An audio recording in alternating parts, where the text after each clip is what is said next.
Hello, everybody, and welcome to episode number 358 of the Embodied podcast.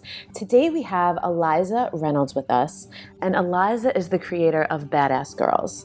I am literally obsessed with what Eliza does because she is essentially bringing embodiment tools and cycle tracking and self-acceptance and community to teens and preteens. So if you are the parent of a teen or a preteen or a girl who will be a preteen soon, you definitely want to listen to this. Also, if you just have any bursting curiosity about what it is like to be a teen in this world right now, which is something I really did because I actually think about this all of the time. I think about how hard those years were for so many of us in pre-social media times, and I'm constantly curious about what it's like for this day and age with social media on top of everything else that already makes those years so challenging. So this is an incredible episode. It's super fun. Eliza's work is amazing.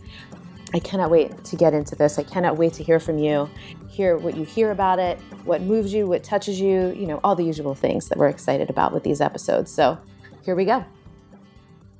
Oh my God, Eliza, you're here. I'm so excited to have you. I'm here. I'm so honored and delighted to be here. I have loved your podcast for freaking years. So in my little world, this is like stars in the eyes. I remember some of my favorite episodes I've ever listened to that changed my life. So, oh my goodness, I yeah. love that.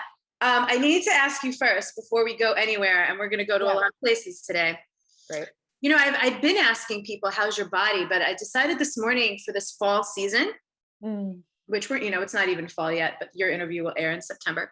Yeah. How's your heart? Wow. Thank you for asking. It's the first thing that comes up. And the answer this morning, this moment is tender, golden, hopeful, and a little fucking spiky. Oh. What, when you say golden, what does that mean to you? Golden feels like warm melting butter, but it also feels to me like it's a color and an imagery that has shown up for me so often in my ongoing, lifelong relationship with the divine is like, it feels like an invitation to the eternal that lives in my body. So golden shows up a lot as like home color. Yeah. Oh, love it. So I don't know if you know this. I don't know about it when I was on your podcast, but do you know when I first came across you, it was you and your mom were talking at a emerging women event in 2013 in Boulder. Yep. I went to. You were there. Okay. Yep. Because Elizabeth Gilbert and Brene Brown were going to be on the same stage at the same time. Mm-hmm. And I spoke right before Elizabeth Gilbert and almost shat my pants of horror. I remember I said something about that. I think you were like, how is this happening? But yeah, I'm like, I'm 19. Why did they do this? And I was like, good, get it, girl. I was sitting in the audience like, yes, go with your 19-year-old self, having it open for Elizabeth Gilbert. It reminded me, my brother's been doing stand-up comedy for like 12 years now. And I remember one of the first bigger shows he got to do, he had to follow, oh man, I can't even think of the guy's name right now. I could think of his jokes. It was a big name, really big name. Blonde guy who kind of looks like Drew Carey. I just can't think of his name at the moment. But my brother was like, and the guy walked in too. So it wasn't the plan. He was not supposed to have to follow this like world-renowned, multiple like HBO special comedian. Yeah. But that's what he had to do. Those are like your defining moments though, you never forget that shit. You really don't. And I had altitude sickness too. So my memory is so warped by like hugging a toilet in the hotel room and then stumbling on stage and, surrendering. But it really is one of the weirdest speaking gigs I've ever done.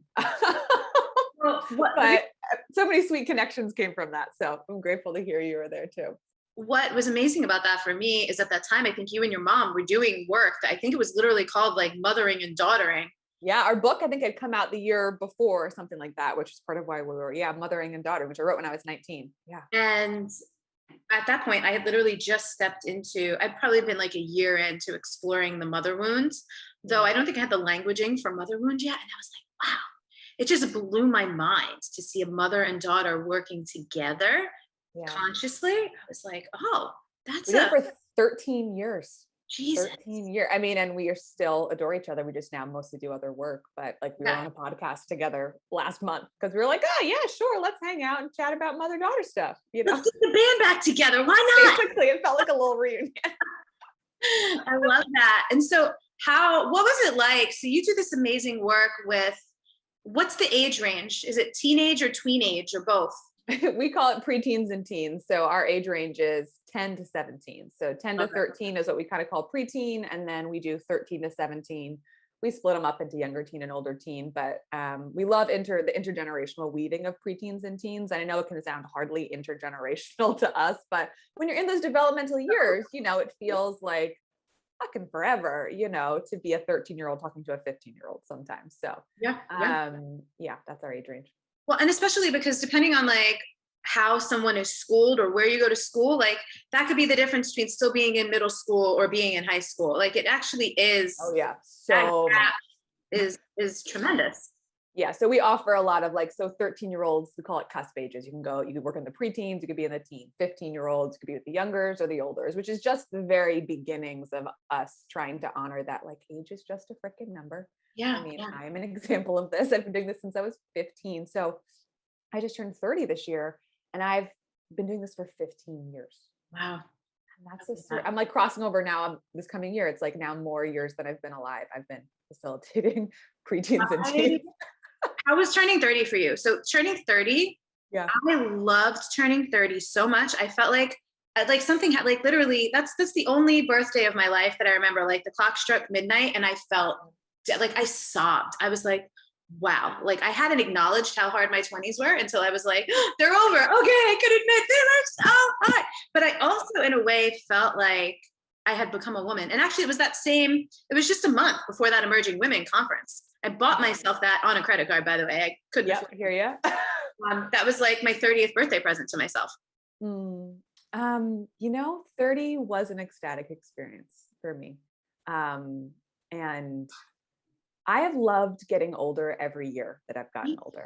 I'm so into aging. I'm so stoked. I know there's layers of it I have yet to explore in a physical body, and I hold out that will be a different experience and probably can't imagine ageism, etc. However, at this stage, I love every year that I get older.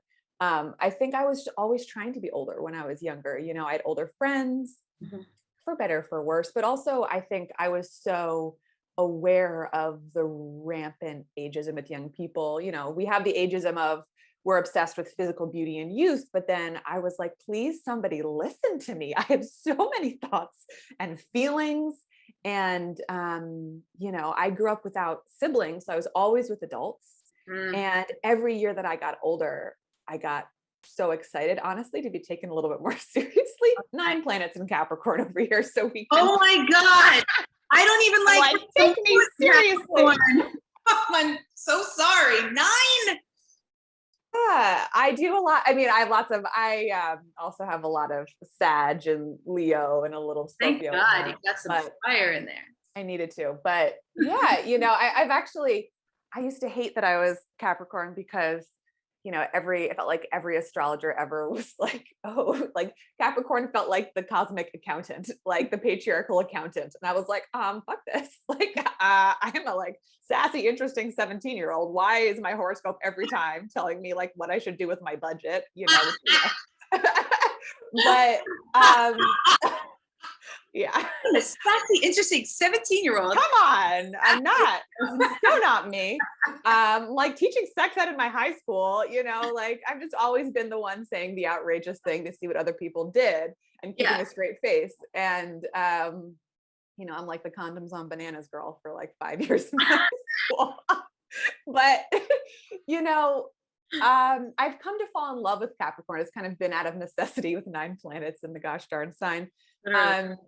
Because, I think as we can be an evolving relationship with the really archetypes of astrology. And to me, to be in relationship to Capricorn is right relationship to earth and right relationship to others and community. And the toxic side is like basically patriarchy and capitalism and all of our systems of oppression. And if, we're in an ongoing relationship with, okay, how do we do that well? How do we do that in right relationship? Other archetypes emerge, like really wise grandmother who knows what's up and is like going to look 7 generations forward and 7 generations back. And like, I'm always curious, like, what does Capricorn look like when Capricorn's actually in the body and allowed to have pleasure? And, so I'm here for those questions. I'm like in the emerging questions of what Capricorn can be, which a little bit feels like, my life. I build communities. I look at how do we steward and be with our young people, because I think we could do so much better than many of the generations. Capricorn. Yeah. Yeah. Okay. So, women always ask me, is there wild soul movement for teens, or can my daughter do this? And we actually have one of our certified wild soul movement teacher is interested in working with, because she has young girls. Yeah. But I love, like, you're one of the only people I know who's doing this kind of work with young people. And actually my a friend of mine reminded me last year because her daughter was signing up for your program. Yeah. And it's so funny. I always forget that your last name is Reynolds. Yeah. Because on Instagram, you're Eliza Feelings. Eliza.feelings. Yeah. And so in my mind, you're Eliza Feelings. Like that's because that's primarily where we've interacted for so many years, right? It's like on Instagram. Yeah. So she was like asking me about, Eliza Reynolds. I'm like, who are you talking about? Like, oh, Eliza Feelings. A lot of them. Yep. Mm-hmm. So tell me, how did this evolve out of what you had been doing with your mom? Yeah, great question. So for really 13 years, from the age I was 15 to my early 20s, or beyond, actually late 20s, I was working with preteens and teens just in the container of the parent relationship, and often folks who are mothers, right? Mostly mothers and people who identified as daughters, or, fun adventure. I was the one who they were coming out to and being like, I'm not a daughter, but my mother has me in this space, right? So I've kind of been in the gender feeling space for forever on my own personal journey, but also in spaces with young people. And, unsurprisingly, probably to folks listening in who have preteens and teens or know them, I would circle up in these intensive weekend workshops or online programs, and the parents want to go away and like talk obsessively about their kid. They're just like, what do I do? And I have so many feelings, and my mother, and let's just talk about all these parenting tips. And I'd get together with these preteens and these teens, and step one, they'd be like, why the heck am I here? This is so dorky. And then they would meet me and they'd be like, oh shit, this is great. Like, this is legit. And then be like, mostly like, I don't really want to talk about my parent. I want to talk about my life. And so really, I spent 13 years doing one sliver of the work. We would end up totally in daughtering, and I love that work. And I'm so here for the agency that we can cultivate in the daughter role and the daughter right relationship to lineage and communication and trust and so many things I'm so passionate about. But I spent 7/8 of my time in conversations about periods and body image and friendship drama and dating, and because that's what was real, and I just always left those workshops hungry for more. And in the most beautiful way, our current work formed because these girls kept coming to me and saying, please mentor me, please more. And eventually I was in a place where I was like, okay, yeah, I graduated college, had a, little death rebirth life experience, so to speak. And then I was like, okay, yep, I've got some energy to create something new. And Badass Girls, the Badass Academy, and our mentorship circles were born out of really them bravely asking me again and again, and me, answering the call. Right. And so you know me, I don't have any kids, and I have a little niece who's 3. Yeah. And I have some friends who have teenage kids, a lot of clients who have teenage kids, but I have no idea. And I constantly wonder what it would be like to be a teenager in this world right now. So tell us, what is it like? I have so much compassion for these kids. It's so intense, Yeah. I mean, so I think layer on, so we probably all of us listening in can imagine our teenage experience to a certain extent. There's visceral moments. I think it stays with us of the sensation of being a teenager, right? The not knowing, the insecurity, the emergence, the constant change of body, of psyche, of self, of relationship, of who am I supposed to be in the world, trying to figure it out. And then it's stereotypical, but true, you layer in technology with this generation, right? So if you went to school and you dealt with all the social stuff, but for many of us, like you left school and then you did whatever you did, whether it was you went home or you went somewhere else. And often there was a little space. You got a break before you like went back into the fray the next Monday morning. They don't have that. It intensifies when they leave school because you really expected, unless you're in kind of a subculture, which we definitely create in our community, to be online 24/7, right? And to be in constant connectivity. So if you think about the social development of these brains, right?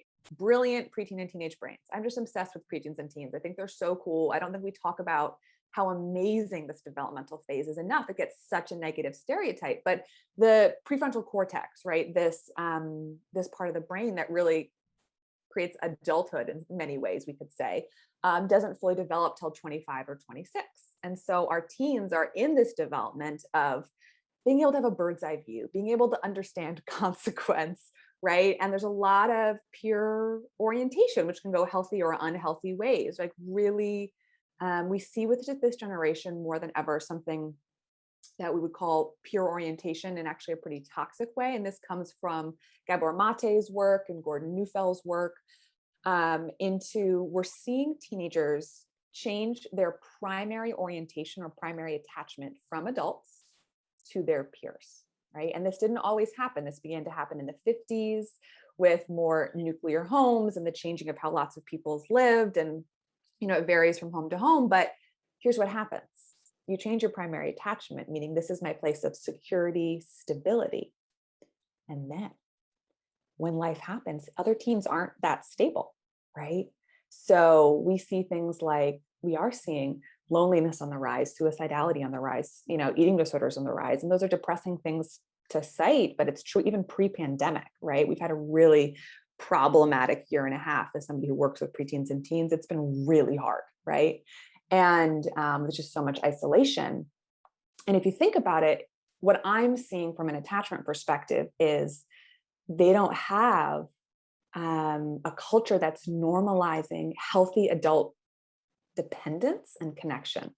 They're depending and bonding more with just peers who can't be a stable place because they're still figuring it out because they're not a harbor in a storm. And so it began in my work with mothering and daughtering, right? Like, okay, by any means possible, can I create a mini culture in our workshops where young people can feel like they can trust their adults, can feel like they can come to them, layers of complexity, but can I open any bridge? Because I know that a kid's more likely to thrive if they feel like they can be open and like their parent is in their corner, and now what I do is all around intergenerational mentorship, because I think that we don't need just a parent and then a kid trying to get through it alone, this kind of scary and often hard preteen and teenage years, but we're meant to have village. We're meant to have intergenerational connection of aunties and cousins. And some of us may have that.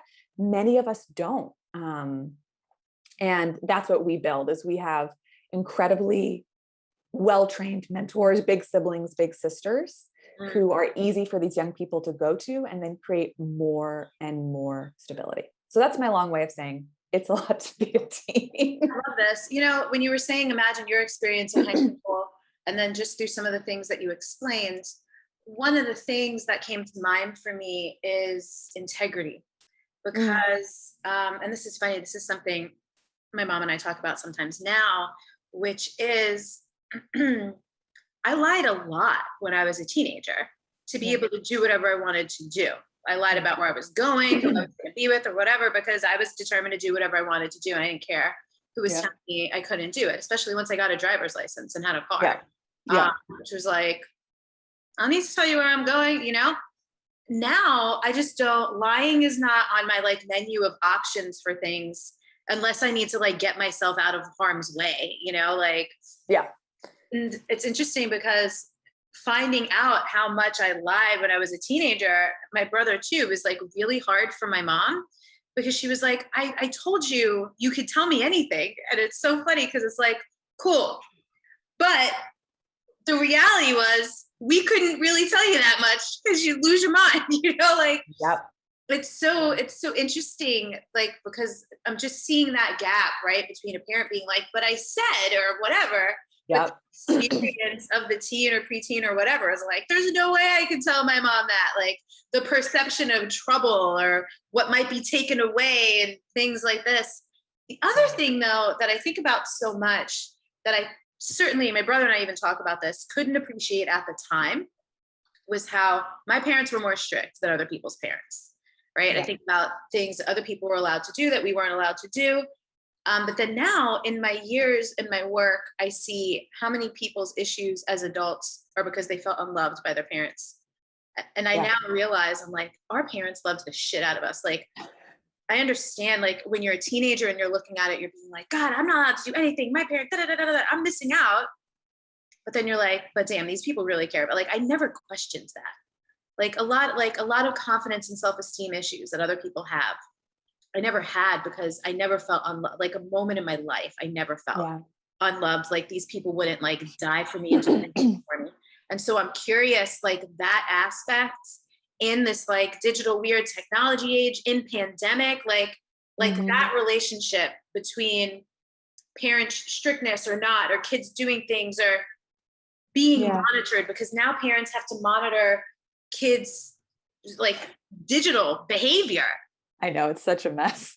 Right. Because they're not very good at it. I'm going to say that lovingly. Most parents aren't very good. I mean, the kid's better at tech than you. So like part of it, right? Yeah. So it's an upending then of like intergenerational community in a really weird way, because usually an older person has the life experience of like, I will show you how to like milk the cow, darling. And I know how to do things. And then you get tech in there and they're like, and like, they're going through their own like second adolescence, right? Like there's all this research about when you go online, you have a second self, right? You have this self that you have to like get dressed in the morning and like take care of and like make sure they're looking good and presenting well, because it's a version of self, but it's not self, right? And so many adults who are going online, they're like going through a second adolescence, like with their kid and figuring out how to present online. So it's a whole layered thing. And, what I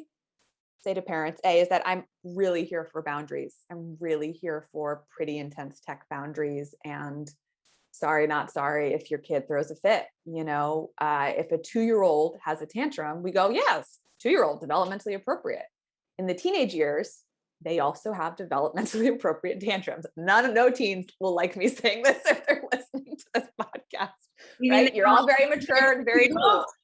But there's a mirroring in the rapid development of what's happening in the brain. And the difference is that preteens and teens have way different relational tools and can seem really adult. So it seems confusing. And what I have to remind parents again and again, very lovingly, is you are the adult in the relationship. They are not an adult yet.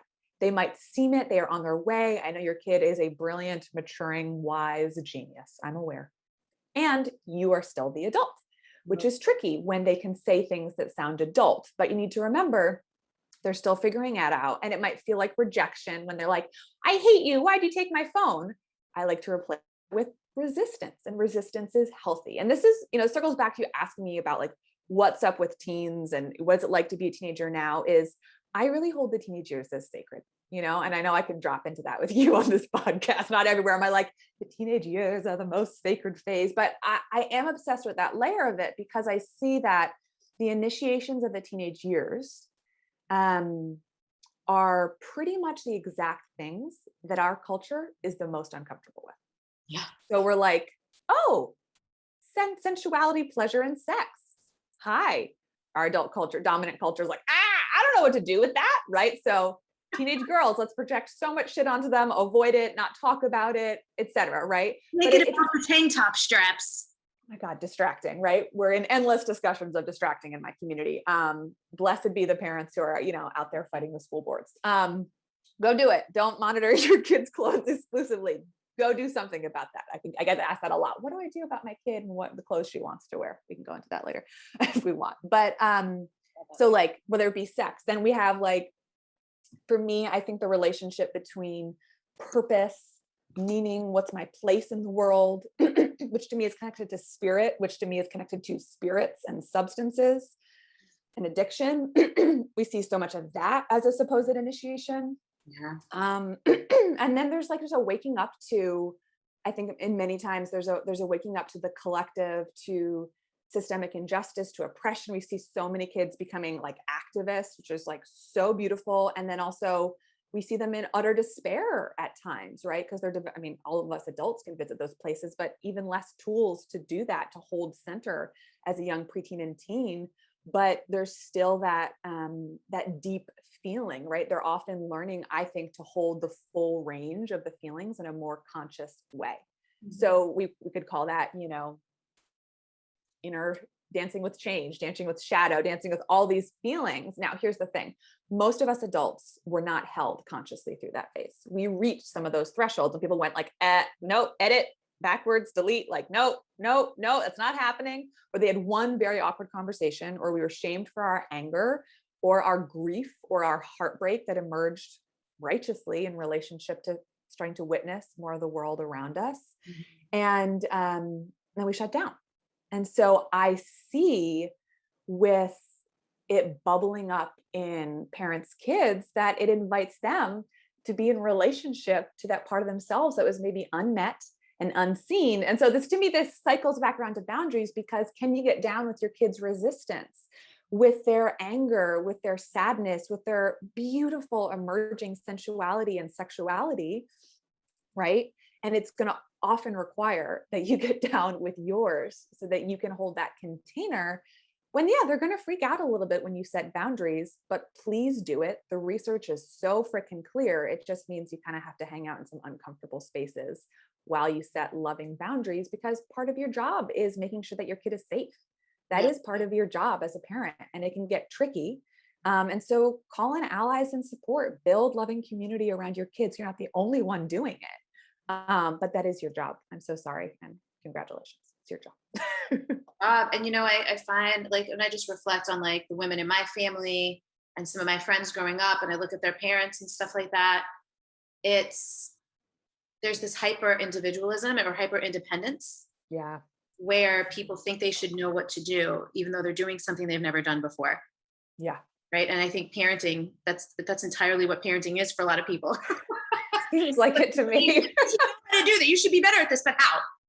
Totally. And then the shame for like needing support, and it's like, please let go of that. Like, I can speak for myself as like a village auntie over here and mentor, is like, I want to help. I want to be in there. I don't know if I'm ever going to have kids personally, biologically. And yet I'm in devotion to supporting this generation. And I always say to the parents, like, you're team captain, right? Of like raising this kid, this badass young person, but like, tag me in, to help out. I don't want you to do it alone. And if it feels overwhelming and exhausting to raise a preteen or teen, like, it's not you. It's like our dominant toxic parenting culture and isolation and independence. One of the things my mom and I would always say in teaching parents and kids and getting into the developmental psychology was healthy dependence creates healthy independence, right? Like we want healthy independence and we want healthy interdependence versus our obsession with always being so independent. It's like, no. Yeah. And again, like needing to know things that you shouldn't know, like you have no way of knowing. Think about, as you're saying this, I'm kind of just like reflecting back on my teenage years of like, did it feel like that I had people I could talk to? And, one of the things that I loved so much when I always worked, like as soon as I could legally start working, I was so excited to like work and have my own money. And, in high school, one of the jobs I had that I loved is I was a hostess at a restaurant.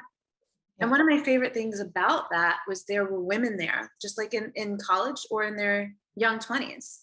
Yeah. And it was so amazing to have people who weren't really my peers, but weren't my parents or my aunt, like, I just had access to different perspectives, different worldviews. Like I was raised Catholic and like my family that's not Catholic is still Christian. And that's just such an overarching worldview, belief system, ideology that's kind of thread through everything. in our family, in our home, in our guidance, in our mentorship. And it was just so amazing to see other people and get other people's perspectives, or, be with folks who had, and, you would get some of that from, your friends being in different people's homes and other people's parents and stuff like that. Yeah.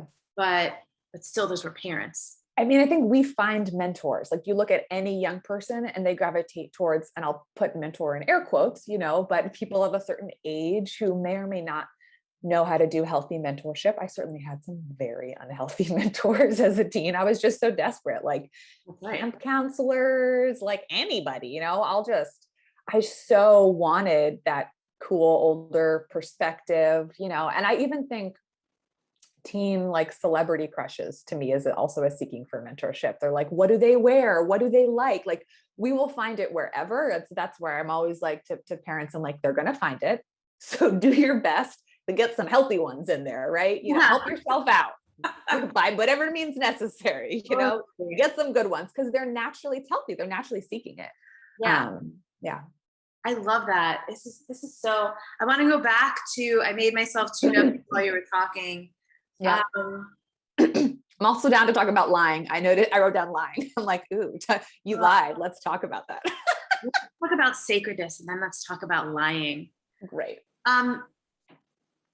Why? I mean, you kind of touched on it, but I want to hear a little more about why, and I could feel it. I want you to say things about why you find it's time to be so sacred. And before you do, though, I want to say one of the most heartbreaking things I see the effects of, again, so I love this because I'm listening to things you're saying, and I'm like, yes, I see the effect of that in my work, because I'm mostly working with women who are like 28 and 60. It's a big range in the whole world.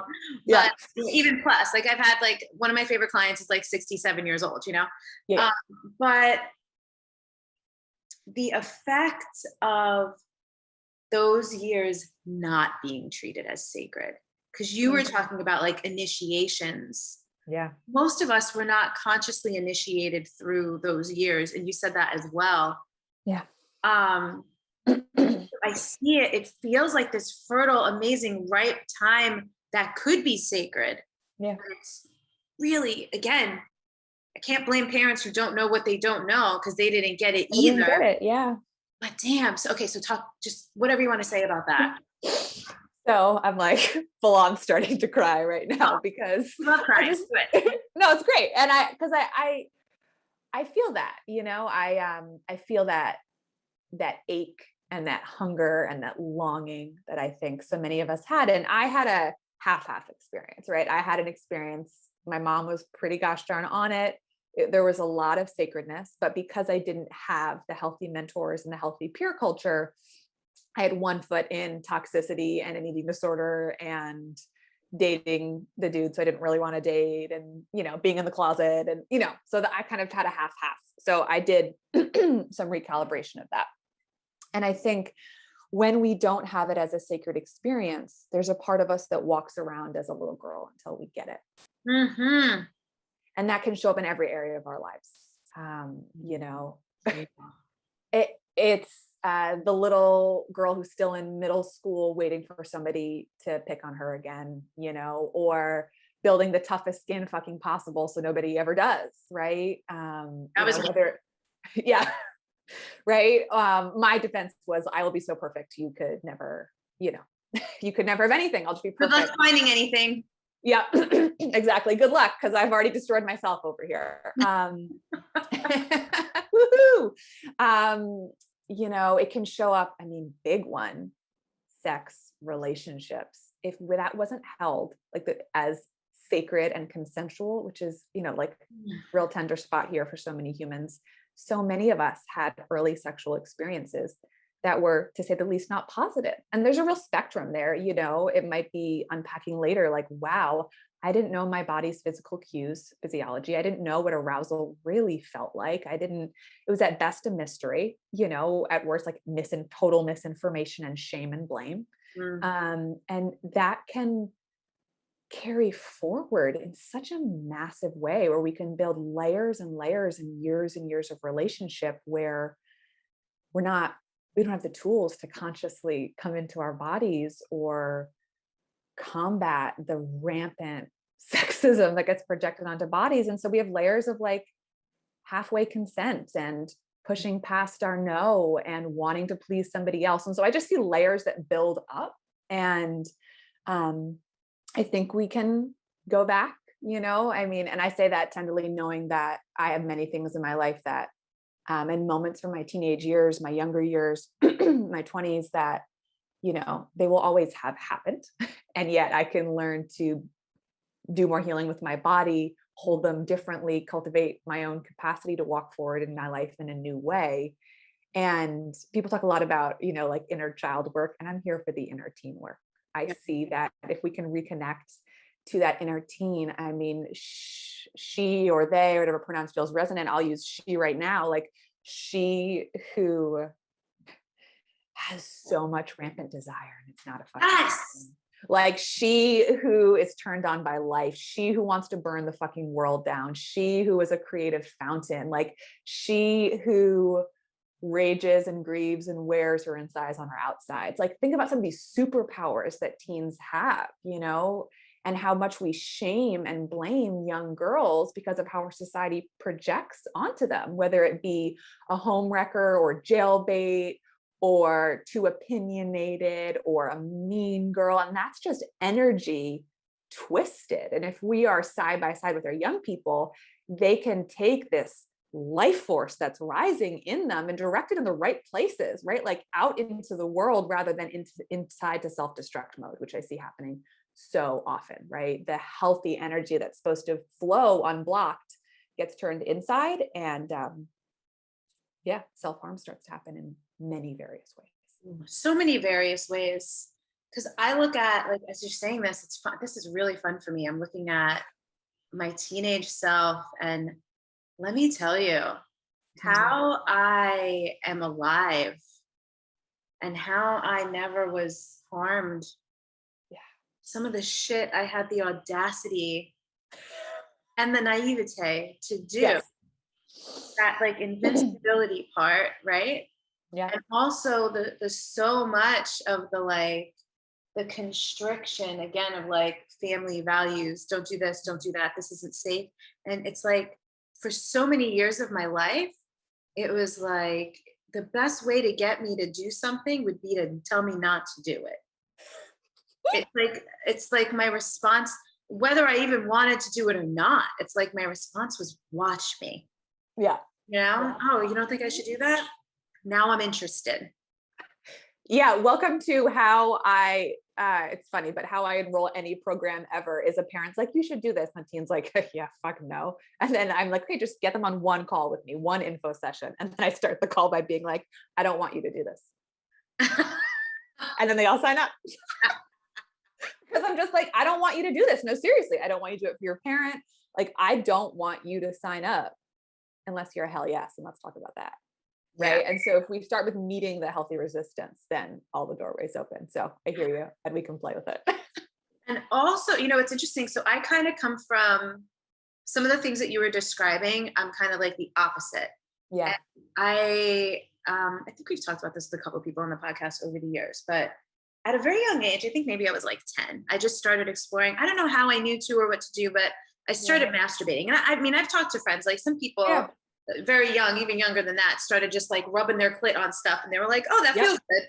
Totally normal. Yep. I was one of those. And so I was without any guidance, tuned into like arousal and what felt good. And I was curious. And it's funny because I think about like the slut shaming also that happens among girls. If you're a girl who isn't all like afraid of boys, I mean, this is very heteronormative because that was my experience, or afraid of whatever, or social or sexual engagement or whatever, or, moving from person to person as teenagers are likely to do because you're just like trying things out and figuring things out. And even that, like, just like how interesting and on a level, how I just didn't care. I love that. I think, someone was recently telling me my moon is Capricorn, to talk about Capricorn again. Yeah. And that's one of the things in me that has me wired to like not care so much what other people think. Yeah. So I appreciate that. I'm like, oh, is that why? Because people always like, how are you like this? I'm like, I don't know. But now I'm just gonna tell people it's my moon in Capricorn. Yeah. And it sucks. Like nobody wants to be like ostracized, but at the same time, I was more like, but you should try it. Yeah. More people should try it. That's great over here. You might not be so upset if you actually tried this out or let yourself like explore or whatever. So funny. I'm remembering in high school, we took a trip to Spain with, there were like 9 of us or something. And I remember one of my friends, she was the only one of us who had given a blowjob before. Yeah. She was showing us on like a travel size bottle of lotion how to do it. There's that friend in every group, man, you know, let me demonstrate. Pioneer. So funny. Yeah. My God. So, okay. So tell me more. I'm so curious about the academy. What do you take? Because at the time that we're releasing this, I think you're enrolling for the academy, right? When can people? Yep. Yeah. We enroll once a year in the fall. We create our Badass Academy is a program that mirrors the school year for many folks who enroll with us, right? And we just find it's the time of just like highest intensity, highest need for support. And yet there's this big gap where schools, 99.9% of schools, aren't giving the full education to being a human that we think we humans need. And so one of our goals is to bridge that gap, right? And so we're a 9-month program that runs from October through June.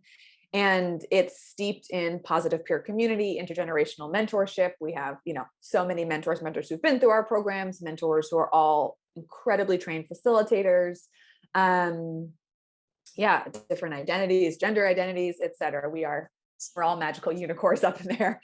And we cover everything from body image to toxic diet culture to we do periods, we do cycle self-care, we do sex ed. Yeah, my kids are obsessed with their cycles. It's so great. I have like get into that until I was 30. I think I was 30 when I started looking at that. I think about stuff like that all the time. Our preteens come in and celebrate with the teens when they get their periods. Like they come in and post about how excited they are that they just got their period. And then so many of we had a whole group, because we just provide information. I bring in amazing guest faculty to teach about it in the areas that aren't my area. And also just to share more and more rich voices and mentorship. And we had a whole group of 17-year-olds who went on the pill or had a hormonal IUD when they were 15, as soon as they kind of started getting their period or became more sexually active. Their parent was like, I'm going to get you on hormones. And, they've learned a little bit more and they kind of actually want to get a cycle rather than a fake cycle because they're now all obsessed with the magic of cycling. Yeah. So the whole group of them went off together and then did the recalibration and then started building cycle self-care kits and then all started getting their period on the new moon. And we're like, we are witches. So, there's that happening. Love this so much. It's really great because people, there can be this story oh, teens think periods are gross, or my kid who cycles doesn't want to talk about their period with me. And they probably don't want to talk about their period of time with you. However, just think about it. It makes so much sense. If we were to present to preteens and teens in ways that are accessible from voices that are accessible, like mentors and cool people in their 20s, that were no, listen, your body is straight up fucking magic. Did you know? You are fucking magical. And let me tell you the cool ass science. Let me show you the mystical shit. Let me just tell you how also best productivity hack ever. You are not crazy. Let's take down the patriarchy together. And without fail, they sit up and go, oh yeah, I'm fucking magical. Because there's that knowing deep down, if we can access that place, right? That yeah, this lines up with everything on a deep level I've always known and believed about myself. Right? Who would choose shame when there's that genuine, accessible option to remember that you're magical? So how do you prepare them for, then you're in school and you're in your stupid sex ed class that's making you feel like a piece of shit for having a menstrual cycle, or a board makes you feel gross because you're bleeding or whatever. A lot. So we have whole segments of the period section because we had to develop this that are like, what do you say when somebody makes a dumb period comment? Because you just have to talk about it, right? And so we talk about full range, talk about like, I think a big one actually is giving them permission to not be everybody's educator and to choose and to notice when they have genuine capacity and like when it feels doable or maybe even fun to be like, hey, buddy, and really it's also kind of like spread it amongst their friends. They don't feel alone, get their parent or guardian on board if they're not already. And honestly, we have a lot of rage threads in our group because they just need to process and vent like, so-and-so said this dumb shit, because you come into our world and it's a world where it's normal to be curious about how to love and respect yourself, right? In every area. And then you go out into the world and it can be depressing as shit, right? And so we find there's a lot of like kind of constant like detox because you come back in, you're like, oh my God, you know what I heard out there, and we try and call, they often say like, oh, out in the real world, people said that. And then we go, no, like this is the real world. It's like, because this is what's real, and that's why we're a community of practice and why it's 9 months and not like an intensive retreat or something. It's because I just find we need that day-to-day integration and community care and returning again and again. And so, yeah, we do sex ed. Oh, and then we do relationships, we do dating, we do crushes, we do friendships, we do parents, we do communication. We do, oh my God, we have so many great teachers like Andrea Renee comes in and teaches about like purpose and work and meaning in the world and money. And then and leadership. Nisha Moodley came in to teach about leadership. Talk about activism. What's your path to sustainable activism in the world? So really the way that the Academy content is structured is the first 3 months. Well, it's all about trusting yourself. That's our whole thing. Our mission is a generation of preteen and teen girls who trust themselves. We think we have the tools to help this generation do that because, whatever life situations come up, and we're going to have many different ones that I can't predict for these young humans, wherever life is headed, if they can trust themselves, if they can have their own back, be a friend to themselves, know what green flags and red flags feel like in their body, right? Know when that red flag comes up, we don't push it down, we fucking get out of there, right? On whatever circumstance, right? The job, the car, the friendship, whatever, right? That's the toolkit I want them to walk away with, because that I believe is our birthright. It's our natural inheritance. And so many of us get further and further from that wild truth, right? Of that own home in ourselves. And so the first 3 months are all about self-trust. We start with belonging, we go into confidence and shame and emotional intelligence. So we unpack like, what's it like with me in my head? All feelings are good feelings. We build feelings toolkits. We cultivate the capacity to intentionally return to ourselves again and again. We look at intersectional identity and privilege and like, who am I, right? The I in big quotes. Next up, body trust. We spend 3 months in, okay, so I've got a body. And body, of course, is me, but it's treated as separate in our culture. So we have to go back to reclaiming it. So we do periods, we do body image, we do sex ed, and then we do community trust. And that's where we go into relationships, we go into expression, we go into preteens, drugs and alcohol, and we go into leadership and activism and work in the world. Yeah. I love it so much. Who do I know that needs this? Most of my friends, their kids are still little. I can't wait. We'll be here for a while. We ain't going anywhere. We're a we. I started this space, but it's not Eliza Reynolds. It's Badass Girls. It's the Badass Academy. And this is, at this point and more every day, every year, it's the mentor space as much as it is mine. And that's always been my dream, that these facilitators and these young people have the space to be paid well, to do beautiful work, to facilitate young people. I think we need more really well-trained facilitators in the world. And I wish I'd had that. I was doing this work, but I didn't have training. I was learning on the fly. I was being trained by my mom. And I wish there had been places and spaces where, it was normal to say this matters and this is valued here, this skill set that you're developing to hold discernment, to hold love, to facilitate like a freaking badass. This is some like world changing shit. So we're working on that. One of my biggest, it's funny, I was in Miami. I had a meeting the other day with someone who runs a pretty well-known and regarded community here that I was interested in teaching there. Yeah. And he's originally from in LA, and he was asking me about, the LA, like the spiritual community, and who were your people? Who did you get? And I was like, really? I was like, I have to tell you, like, I'm a super facilitation snob. Yeah. And there's just a lot of things happening, but there's not a lot of great facilitation. And that's kind of like this whole industry, right? Like there's a lot of things you could do and go through, but there's not a lot of well-held spaces. And that's one of my, when we talk about zone of genius or superpowers or whatever, I cannot sit in most circles. I hear you. I hear you. That you are really prioritizing. Great facilitation is one of the most, to just be able to be in a space and be held and not have to hold yourself. Like we're all holding so much to have anywhere we could go, to just be able to let go, even just a little bit, let alone, most of us never really let go fully, but I love that. I'm so excited for you. We're going to have a special link for people. It'll be Wild Soul Movement. It'll be untameyourself.com/badass. If anyone's listening to this, when is your enrollment until? We're accepting applications through September 15th, but depending when this drops, we got a little week of sneaky coming through the back door. So if you're hearing this a week later, come on over to us. Just come find us. We have mentorship circles, which are like 12-person small containers. So if your kid's somebody who like really thrives in that tight crew and having their own personal mentor, come look for that.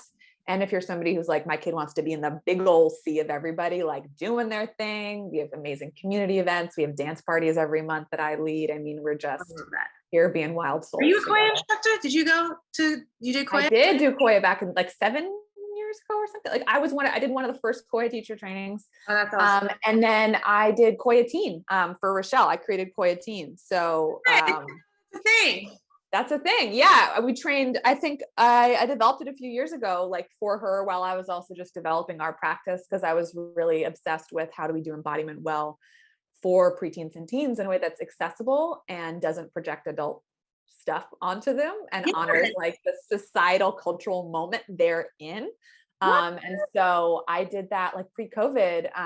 We, did in-person events. We're 90% online anyways, and we love that. But I basically had a lab of, like 40 teens who I had dancing every day and doing embodiment practice with me, some super resistant, some super into it. And it became a real, adventure where I built Koya. You're giving me a little light bulb. I'm like, follow up with Eliza about Wild Soul Teen.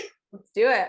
Yeah, I'm obsessed. My mentors, it's very cute. So we do very extensive mentor facilitator training. It's like the biggest thing I do behind the scenes is train mentors really well. Yeah. And they always say it's cute. Like half of the training, they realize it. They look at me and they go, oh, we're sneakily just teaching everybody embodiment. Like that's literally everything we're doing. Like we are just in it, like an embodiment army, which is not my favorite metaphor, but I'm here for it because they're just like, oh, that's the root of everything we teach is offering opportunities for them to come back to their body. And I'm like, yep, you got it. Yes, we teach about confidence, quote unquote. Yes, I will use that word. I'm fascinated with how people project and talk about confidence, but at the root of it, if you want real confidence, I'm talking body literacy, I'm talking magic, I'm talking embodiment, and unpacking systems of oppression. Those are my big four. And that's confidence to me. Yeah. Oh, this is so great. Is there anything I didn't ask you that you're like, damn, I really wanted to talk about this? Lying. Just because I wrote a note because you talked about lying. I mean, I'll go anywhere with you, but all I was going to say about lying was the difference between secrecy and privacy, and how I would put lying mostly in secrecy, and how harmful secrecy is to the self, and how my experience mostly, and I'm curious what yours is, or you're able to recall it, is that when teens are lying a lot and holding a lot of secrets, it sucks. It feels so fucking awful, right? It's not as simple as like, oh, it's like they shouldn't lie. I'm like, no, to the body, that usually feels heavy.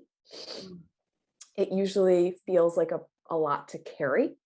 And I'm really here for privacy. Like, oh my God, bodies is private space, emotional private space, like really cultivating that. But you can often feel the difference in a body. And that's where,